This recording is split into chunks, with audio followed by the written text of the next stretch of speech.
విద్యార్థులందరికీ గణతంత్ర దినోత్సవ శుభాకాంక్షలు.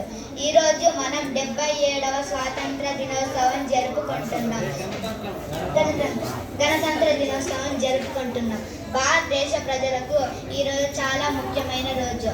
ప్రతి సంవత్సరం జనవరి 26న గణతంత్ర దినోత్సవం జరుపుకుంటాం. 1947 ఆగస్టు 10న స్వాతంత్రం వచ్చినప్పటికీ సొంత రాజ్యాంగం లేదు. డాక్టర్ బిఆర్ అంబేద్కర్ రాజ్యాంగాన్ని రూపొందించడానికి ముసాయిదా కమిటీని ఏర్పాటు చేశారు.